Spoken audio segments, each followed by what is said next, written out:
All right, everybody, we are back on part 2 of ethical considerations when designing or with ethical considerations within social work. And this video lecture specifically looks at the different stages and steps of design research.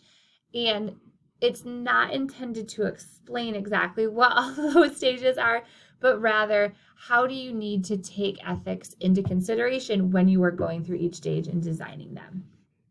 So this happens after you've obtained informed consent and you're actually ready to start the research process. And so the thing that's important to know that each stage does incorporate some ethical considerations and they build on each other. So you have to make sure you're starting off right from the beginning in an ethical manner. And so the first step is creating the research question. And so if you're not doing that in an ethical manner, it kind of negates any ethical steps that you do further on because you're setting the stage in a way that is not necessarily safe or promoting good, moral, valid research methods. And so you have to make sure you're starting step 1 already taking these considerations into effect. So 8 stages, and we're going to go through each one.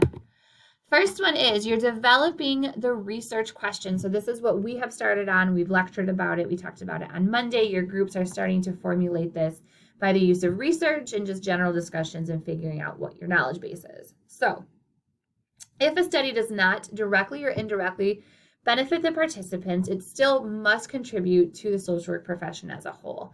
Very rarely are there research studies that don't directly benefit the participants or benefit similar participants for the future. The reason that this is an ethical consideration is because if you're not doing it, what's the point of even doing the research study? Don't waste your time. Don't waste your resources. Don't waste your participants' time. And so really the good ethical foundation is there has to be a benefit to either the individual or the profession as a whole.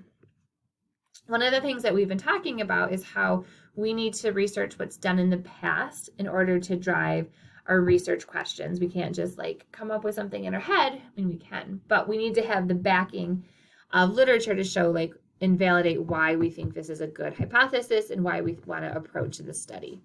So in order to do that, you want to make sure the literature that you're reviewing in the previous research studies are valid, are credible. Otherwise, you might be basing your whole approach on something that's bonkers and does not have validity at all. So it is so important to make sure you base any of your research on a solid understanding of what comes before. So that's why we do literature reviews, and that's why those are incorporated into your research proposals. Number 2.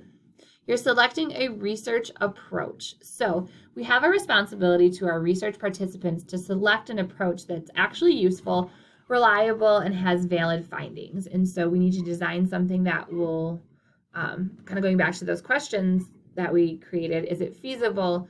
Is it achievable? If we're setting up a study that's not even going to produce something, we're doing our clients a disservice. What's the benefit of them even participating if we're not going to find something valid? We want to make sure we match whatever approach we take to our knowledge base, our time frame, our participants' needs, our participants' abilities. It's so important not to, I say, bite off more than you can chew or do something that's outside of your scope of practice. I'm not going to pick something where I have to be able to give somebody a shot or administer medical treatment because that's outside of my scope of practice. So we do not want to set up any sort of approach that's outside of that. It's also important to note that it's unethical to choose a randomized controlled research treatment that has no evidentiary support. So if you are thinking of, let's say, you are working with individuals who have experienced physical abuse in the past and you want to know if you want to implement an intervention where they go find their abuser and physically beat them back in the same manner that they experienced the abuse. I don't know of any evidentiary support in literature to show that that's actually a good idea. And so choosing to do that might put your clients in greater harm psychologically and physically, and there's not a lot of ethics or research to back up that would be a purposeful intervention. Now, there might be, I haven't done my research, but hypothetically, I couldn't imagine that being a research-supported intervention. Prove me wrong if you want, though. All right, step 3, specify how variables are measured. And so you want to make sure, we kind of talked about this in informed consent, that anything you're explaining to your participants, it has to be easily understood.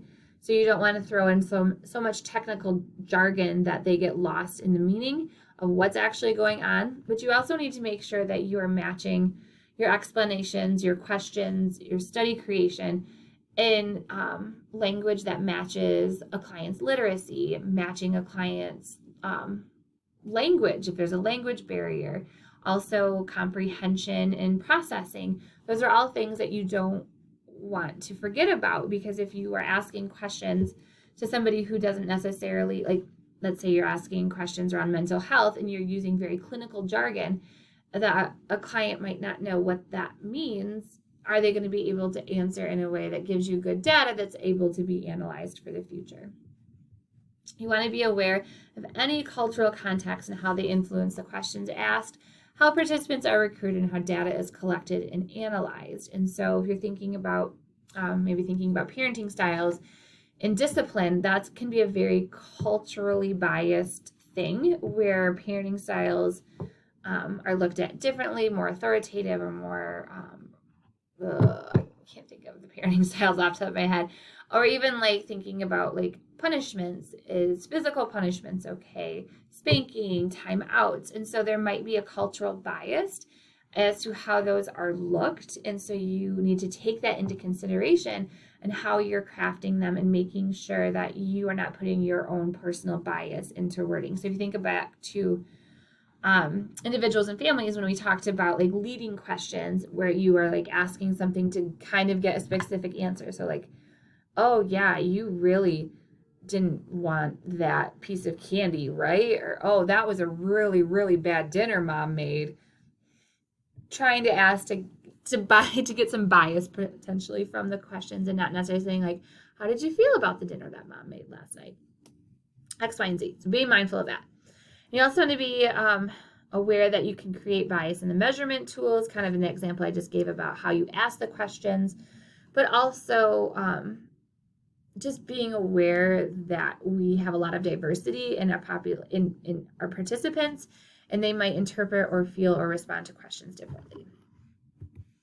All right, selecting your sample, you can intentionally or inadvertently exclude certain individuals and groups from participating, and then that can affect the study outcomes and the data gathered. So if you are looking at, maybe you want to look at how inclusive a college campus is to different ethnicities, races, sexual orientations, different diverse demographics. And if you are only asking questions of a student who might identify as the same race and the same sexual orientation, you are going to get biased data because they're looking from their same frame of reference. You aren't including different voices in the conversation. And so you really need to strive to make sure that you are doing everything above reproach in trying to collect diverse voices. Now, sometimes it just can't be avoided. Your college campus might heavily be higher with one specific sexual orientation, or you might have very limited diversity in ethnicity or in race. And so your sampling pool by nature just is going to be limited, but you need to then take that into consideration. Are there other areas or other voices or other methods that can be made to collect data in a more inclusive way? And then making sure that when you are recruiting, you're not doing it in not intentionally or unintentionally targeting certain populations. And that kind of circles back to the content I just shared. All right, number 5, selecting a research design. So this kind of goes a lot of conversation around if you're doing like an experimental group and a control group, where one group gets the intervention, one group gets the placebo or not the intervention. And so you want to make sure that when you're recruiting or placing the sampling, it's randomized, it's not intentional, you're not recruiting people specifically to get the intervention and like biases. So I think about like my mom has a kidney disease. I'm actually going to have to move this a second because my battery is going to die and I need to go plug it in mid-lecture because I don't want to lose this. So bear with me with technology. Anyways, so my mom has a kidney disease, and at one point she was close to needing dialysis due to the extent of her kidney failure. And at that point, she had the opportunity to join a study where she was able to get a drug trial where some people in the trial would get the new drug, others would just get a placebo. And so my mind went to, well, I want to somehow make sure my mom gets the drug because I don't want her to waste 2 years of getting a placebo when she could be getting something that could possibly prevent her from needing dialysis. And so there's those considerations of like, if you know your client would benefit from a certain intervention, you cannot manufacture it in a way that he or she gets that service. And so thankfully my mom didn't need to go in a trial because she got a kidney transplant and I was doing really great. But that's something to take into consideration and you need to avoid. Another thing that's important to know if you are doing a design where you're implementing an intervention and a control group is not getting it, it is not ethical to withhold a proven intervention from a group. So like if you already know the group works, not allowing all the clients to have access to it can cause them harm and is considered unethical. You also want to avoid deception when at all possible. So that goes back to informed consent, that you want to make sure the clients know that they're participating in a study, that they're receiving X, Y, and Z, that this is being done because you want to avoid obviously harming your client. All right, step 6, select a data collection method. So 3 ethical issues around the data collection methods. How is the data being collected? Who is collecting the data and the frequency and timing of the data collection? So is this something, like if you're collecting the data, are you calling somebody's house and saying like, hey, I'm trying to get a hold of so-and-so because I am their social worker. They're seeing me because they have anxiety and depression. Well, then you have to take into consideration, are you releasing confidential information? Are you using the best method? Are people actually using house phones anymore, or is it cell phones? Let's say you are implementing a study and you happen to see somebody who's crying and you want to help them out, so you just jump right in and don't explain everything. You have to make sure they have informed consent. Are you asking minors questions about their parents? Is that an ethical way to get information? So you have to make sure, again, you're above reproach in everything you do. Who is collecting the data?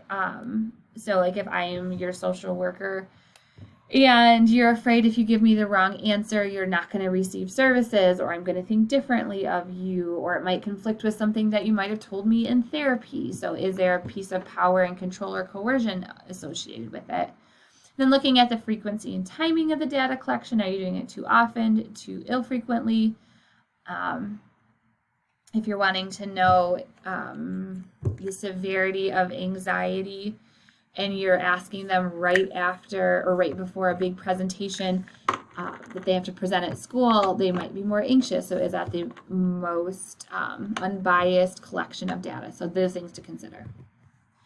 Step 7 is when you are analyzing the data, and this is really important to know because typically we look at a successful data or a successful research study is when the data supports your hypothesis. And so what happens then if you don't get outcomes that support your hypothesis? You might have a knee-jerk reaction to modify the data in a way to still make it look like there was a success. So 5 quick ethical guidelines, and obviously we'll talk about this more, is you have to present your findings honestly. You have to avoid untrue statements. I feel like I shouldn't even have to say that, but I do. You have to include any limitations and boundaries in your discussion. Provide clear documentation, so making sure if you did a survey, have those survey results handy.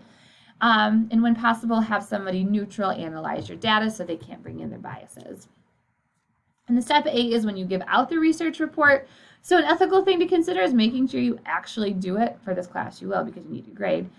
But you don't want to do all that work for nothing. And then making sure that you present your findings in a careful way to the right people in